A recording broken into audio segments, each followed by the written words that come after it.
Bonjour et bienvenue sur la chaîne des antagonistes. Je suis accompagné aujourd'hui de mon collègue Anthony. Tu peux saluer L'antagoniste. T'as oublié de le dire. Anthony l'antagoniste. Non, mais Commence. ouais, On je va vais être commencer. le DM de cette journée et de cette game. Je sais pas trop ce que ça va donner, mais ça risque d'être intéressant. Puis de plus, on est accompagné aussi de l'antagoniste Alexis. C'est moi, l'antagoniste Alexis. Ça, c'est notre C'est act out drôle, hein. d'intro. J'espère que tout le monde est content de nous avoir vu act out cette intro. Maintenant, on va commencer tout simplement à décortiquer les épisodes qui s'en viennent au final parce que on commence officiellement avec cet épisode 0 une campagne de jeux de rôle qu'on va faire épisode par épisode. On va avancer cette campagne-là. C'est pas une campagne de Donjon Dragon. Le jeu de rôle, je pense, qui est le plus connu. Ça va être dans le monde... À moins que tu dises de la merde. Non, c'est pas mal. Non, yo, c'est. C'est D&D, là. C'est le jeu de rôle le plus connu. Là, ça va être Ouais. Non, mais je pensais que tu parlais. le jeu de rôle de Troyes, inspiré par... inspiré directement, copié, en fait, de l'univers de l'Enfeust de Troyes.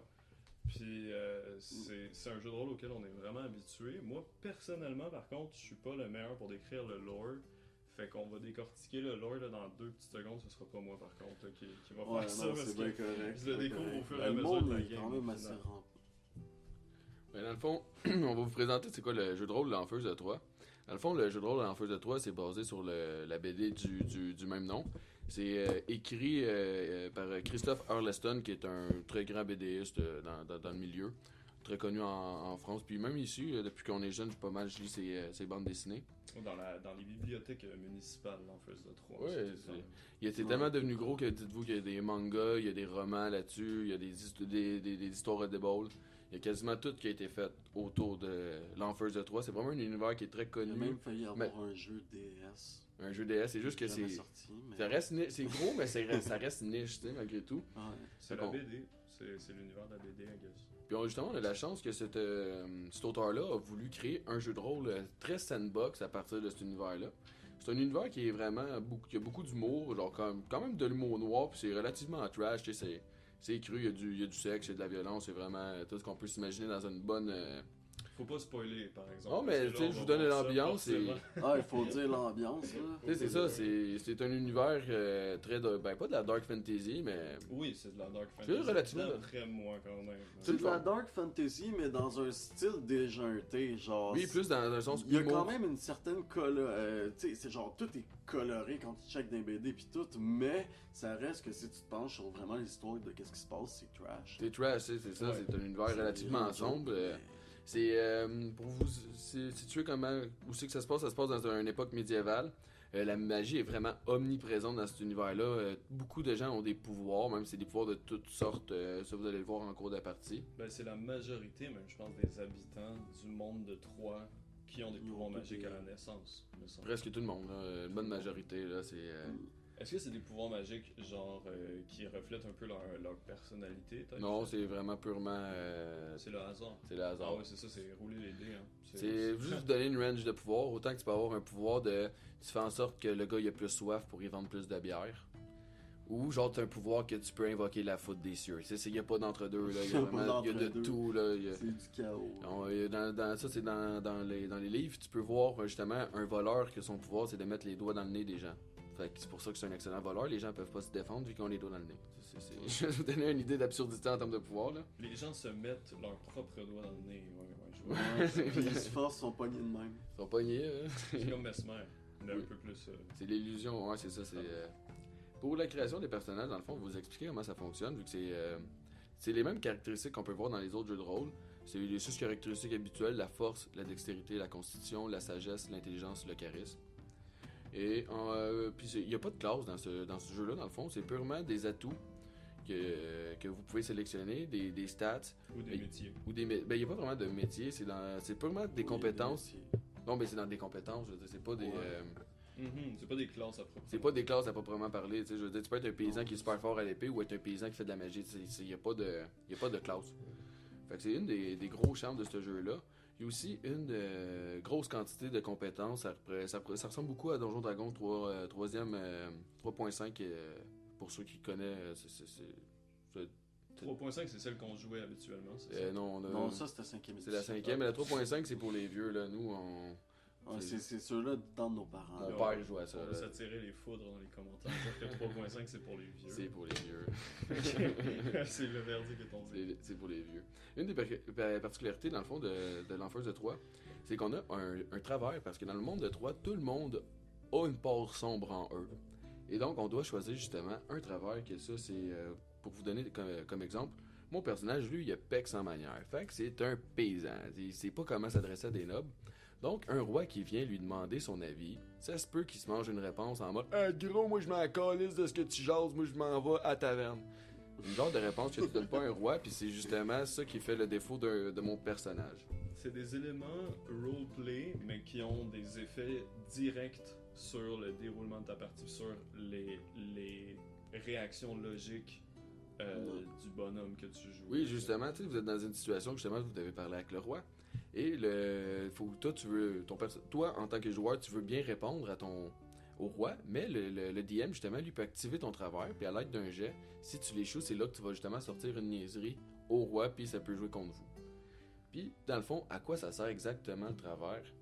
C'est justement une autre des règles qui fait partie de l'Enfer, c'est qu'on a accès à des dés de crasse. Puis ça, les dés de crasse, relativement, c'est une banque de D6 qui est liée à genre notre destin, genre pour pouvoir provoquer notre Ouais, chance. c'est autrement dit les dés de destin. Parce que dans cet univers-là, tu peux tout le temps changer ton destin, justement grâce à cette banque de dés-là qui va être au milieu de la table, puis qui leur sert comme bon vouloir. Puis en gros, les dés de crasse, autant eux ils peuvent les jouer contre moi, autant moi je peux les jouer contre eux. Ce qui fait que les crasses vont vraiment beaucoup bouger, mais des fois ils vont en accumuler pas mal. Puis ça peut nous permettre justement d'accomplir des actions quasiment impossibles. Là, Ouais. parce que vous donner une idée, dans le fond, que là, les dés de crasse, on va vous expliquer en temps et lieu dans le jeu. Lorsque l'épisode 1 va sortir, vous allez voir comment ça fonctionne, mais qu'on joue avec. Mais sachez justement que ça permet d'accomplir des choses incroyables. Ou dans l'occasion de l'antagoniste Alex, son personnage, lui, est le priant d'une divinité. On aurait pas dû préciser, on aurait juste dit que. Pour garder suspense. Ben, il n'y a pas de suspense, là, c'est un clerc, Ouais, là, c'est un clerc. Là. l'épisode de présentation du personnage. Puis il s'identifie comme ça, il s'identifie clerc. Fait qu'il va me dire tout de suite ton bonhomme. Là. Ouais. Fait que je veux dire. Mais explique parce que moi, personnellement, quand j'ai fait la création de mon personnage, j'ai pas pensé aux dés de crasse. Fait que explique-moi. Dans le fond, qu'est-ce que ça permet les dés de crasse lorsque tu es priant d'un dieu, pour activer le pouvoir de ton dieu, tu dois brasser des dés de crasse. Puis ça, dans le fond, comment que ça te donne un bonus, c'est lorsque tu brasses les D6, tu dois obtenir un 6 sur ton dé pour avoir une faveur de ton dieu. Donc, exemple, l'antagoniste Alex a une banque de D6, de dés de crasse, puis il en a 7. Il peut décider de brasser les 7 pour invoquer son dieu. Puis on va dire, exemple, qu'il réussit à avoir 3 6 sur les 7 dés.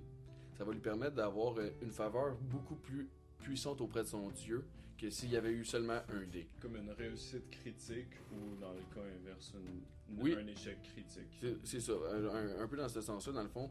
Exemple, si on pourrait dire, il brasse une trentaine de dés, puis il réussit à avoir 15-6 sur les dés, ce qui est vraiment, on va se dire, quasiment impossible, son dieu pourrait se présenter devant lui. Là. C'est juste pour donner une idée à quel point que la quantité de D6, les dés de crasse peut vraiment influencer le destin, puis te sortir d'une situation quasiment Ben là, impossible. on parle de Dieu, puis je pense que c'est intrinsèquement lié au personnage qu'on a fait, donc on pourrait legit juste présenter nos persos. Hein. Ouais, C'est ça. mhm. Là, l'épisode en ce moment, c'est un peu un épisode de présentation des personnages, mais la campagne, en fait, elle va commencer directement dès l'épisode 1. On entre dans le vif du sujet. Là, c'est juste, on présente les personnages et tout, parce que dans toutes nos games de jeux de rôle qu'on a fait, que ce soit Donjon Dragon, 3, Warhammer, il y a tout le temps une période de création des personnages qui est quand même élaborée. On trouvait ça nice de faire un épisode où est-ce qu'on entraînait la création des personnages un peu avant l'histoire officielle. Mais là, on va donner un petit aperçu, j'ai envie de dire, un petit aperçu genre de ce que ça va être la campagne, parce que directement, je pense qu'on peut un peu décrire nos bonhommes sans spoiler, mais on va un peu décrire nos bonhommes sans Sans vous dire nos capacités, nos dire, forces. c'est ça, ce qu'on réserve d'utiliser, là, mais peut-être juste un profil type profil Tinder, genre. Oh, oui, c'est ça. Profil Tinder. Faire un Tu rapide dis résumé. tout, mais tu dis pas tout. Non, c'est ça. Rapide résumé de la personne, là. Fait Je te que, laisse commencer. Ben, je peux y aller. Dans le fond, moi, mon personnage, il va s'appeler Ernest. L'histoire de mon personnage, c'est vraiment. Je vais faire un petit résumé. Je suis un orphelin qui a été trouvé dans un village de paysans, là, sans importance. Et le maire, dans le fond, m'a adopté. Puis il m'a éduqué. Puis puisque j'avais une certaine capacité très utile, il m'envoyait faire des missions entre les villages.